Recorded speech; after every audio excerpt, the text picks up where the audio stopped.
Hello everyone, welcome to my YouTube channel. आज मैं आपको कुछ इंपॉर्टेंट टॉपिक्स बताने वाली हूँ जो आपके एग्ज़ाम के लिए बहुत इंपॉर्टेंट है। देखिए, अभी बहुत कम टाइम बचा है, तो आई थिंक हमारे पास इतना टाइम नहीं है। जो main main topics I think हमें वही रिवाइज करने हैं, तो उसके लिए हम देखते हैं सबसे इंपॉर्टेंट टॉपिक्स कौन कौन से हैं। देखिए, पहले चैप्टर में है बेसिक कंसेप्ट ऑफ केमिस्ट्री में क्या है, मोल के ऊपर क्वेश्चंस आ जाता है हमारे पास। जो हमारे पास कंसंट्रेशन टर्म है, नॉर्मेलिटी, फॉर्मेलिटी, मोलैरिटी, सब कुछ इनके ऊपर क्वेश्चन आ जाता है। इनकी डेफिनेशंस के बारे में आ जाते हैं, इनके ऊपर न्यूमेरिकल्स आ जाते हैं एंड स्टोकियोमेट्री के ऊपर आ जाता है। ठीक है। नेक्स्ट है स्ट्रक्चर ऑफ एटम। इसमें बोर मॉडल, क्वांटम नंबर, इन पे ज़्यादा ध्यान दीजिएगा आप लोग, इसमें से आने के चांसेस है। Next equilibrium. इसमें देखिए आयनिक इक्विलिब्रियम में क्या है, बफर। बफर में हम बेसिक क्वेश्चन भी पूछ लेते हैं, एसिडिक बफर कौन सा, बेसिक बफर कौन सा, ये भी पूछ लेते हैं। पीएच ऑफ सॉल्यूशन, इसके ऊपर न्यूमेरिकल आ जाते हैं। सोलिबिलिटी केएसपी के ऊपर आ जाते हैं। ठीक है, न्यूमेरिकल। अब ली चैटरल प्रिंसिपल है, ये बहुत इंपॉर्टेंट है, इसके ऊपर हमेशा क्वेश्चन पूछ लेते हैं अल्टरनेटिवली। ठीक है। केपी एंड केसी है, इनके ऊपर क्वेश्चन पूछ लिया, न्यूमेरिकल आ जाता है। थर्मो में क्या पूछ सकते हैं, फर्स्ट ला बहुत इंपॉर्टेंट है, सेकंड ला, जितने भी प्रोसेस है सारे के सारे, आइसोबारिक हुआ, आइसोकोरिक हुआ, ये छोटी चीज़ें हैं लेकिन काफ़ी पूछ लेते हैं एग्जाम में, मैच में भी आ जाती हैं ये सब। किस में क्या नहीं है, मैच करना में ऐसे क्वेश्चन आ जाते हैं। पीवी डायग्राम के ऊपर मैक्सिमम क्वेश्चन देखे हैं। वर्क डन निकालना है आपको, कर दे देंगे किसी भी तरह का, बोलेंगे आपको वर्क डन निकालिए। इससे भी न्यूमेरिकल बहुत ज़्यादा देखने को मिलते हैं, तो प्लीज़ इस पर आप फोकस कीजिएगा। इलेक्ट्रो में क्या है, सबसे इंपॉर्टेंट है नर्स्ट इक्वेशन, फेरेडे ला, फर्स्ट ला, सेकंड ला, कोलस ला, इसके ऊपर भी न्यूमेरिकल देखने को मिलता है। ठीक है, ये अपना ध्यान रखिएगा। नर्स्ट इक्वेशन पे ई नोट निकालना सबसे ज़्यादा यही देखने को मिलता है। केमिकल काइनेटिक्स, इसके ऊपर रेट कांस्टेंट, कौन सा फर्स्ट ऑर्डर है, सेकंड ऑर्डर है, थर्ड ऑर्डर है, कौन सा निकालना है। ठीक है, इसके ऊपर न्यूमेरिकल टी टी हाफ से रिलेटेड टी हाफ पूछ लेते हैं, कंपैरिजन पूछ लेते हैं। और Arrhenius theory, A is equal to sorry K is equal to A की minus A by R T, इसके ऊपर न्यूमेरिकल बहुत देखने को मिलते हैं, तो प्लीज़ इस पर फोकस कीजिएगा। नेक्स्ट है रिडॉक्स। रिडॉक्स में क्या है, ऑक्सीडेशन नंबर निकालते ज़्यादा, वरना इक्विवेलेंट पूछ लेते हैं। ठीक है, दो रिएक्शन दे देंगे, उसमें आप देखना है कौन इसमें ऑक्सीडेशन और इसमें रिडक्शन, तब हम कैसे निकालेंगे इक्विवेलेंट वेट। ठीक है, तो वो भी पूछ लेते हैं। स्टेट ऑफ मैटर में क्या है, ज़्यादा से ज़्यादा आपको सारे लाज पता होने चाहिए। Real gas, ideal gas equation, जैसे मॉडिफिकेशन है, correction of A and B, वो सब देख लीजिएगा। सरफेस केमिस्ट्री में क्या है, एड्जॉर्प्शन आइसोथर्म बहुत इंपॉर्टेंट है। एग्जाम्पल ऑफ सोल बहुत देखे, देखे हेयर क्रीम, फोग, किससे मिक्सचर से बनी है, सोल का एग्जाम्पल, इमल्शन का एग्जाम्पल, केक में क्या है, किस किस से बना है, सॉलिड इन लिक्विड है, लिक्विड इन सॉलिड है, इस टाइप के एग्जाम्पल काफ़ी देखने को मिलते हैं। ठीक है, charge on solution, colloidal solution पे भी, टिंडल इफेक्ट, ये सब आपको देख के जाने हैं। ठीक है, फिर सॉलिड स्टेट में क्या है, नंबर ऑफ एटम, कॉर्नर पे कितने प्रेजेंट है, फेस पे कितने प्रेजेंट है। ठीक है, बीसीसी है क्या, मतलब टोटल नंबर ऑफ आइटम पूछ लेते हैं, न्यूमेरिकल पूछ लेते हैं। इम्प्योरिटीज़, इसके ऊपर फ्रैंकल एंड शॉर्ट की पूछ लेते हैं, इसमें भी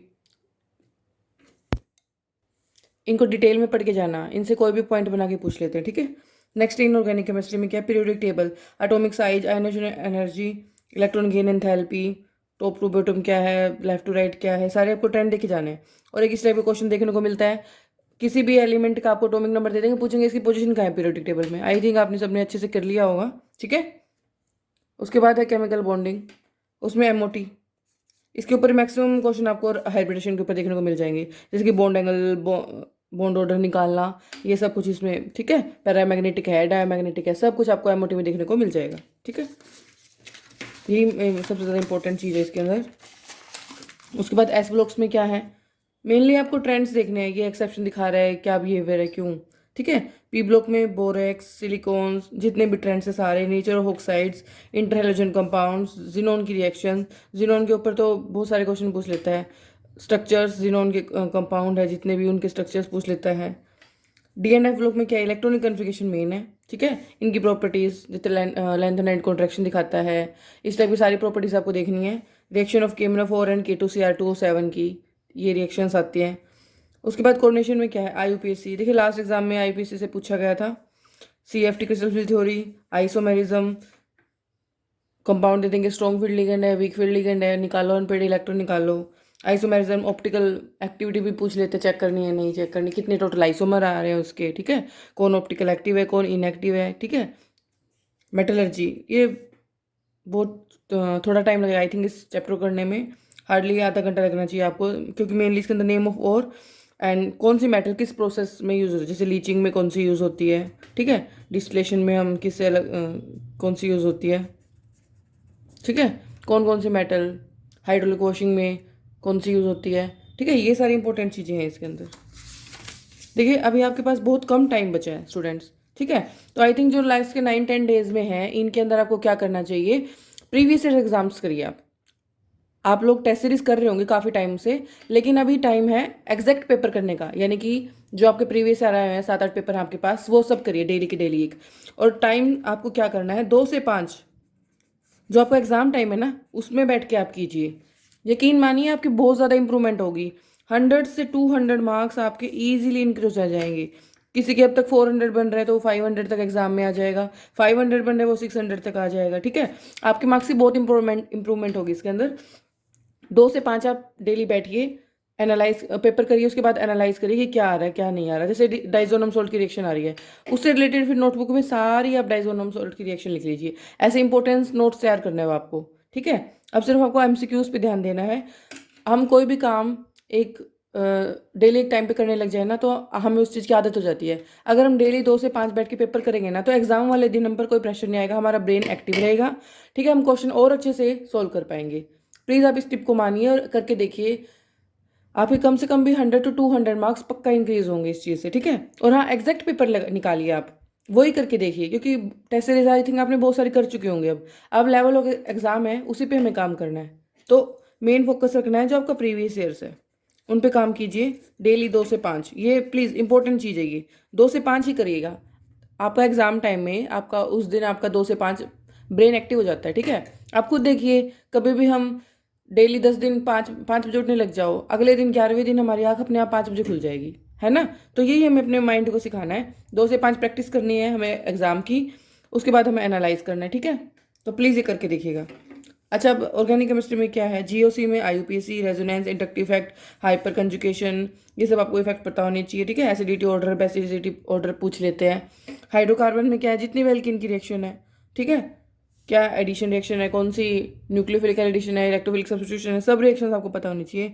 halogenation, Markovnikov rule, peroxide effect, ozonolysis, इसकी ये भी काफ़ी देखने को मिलता है, क्या प्रोडक्ट बनेगा ओजोनोलिसिस डालते ही।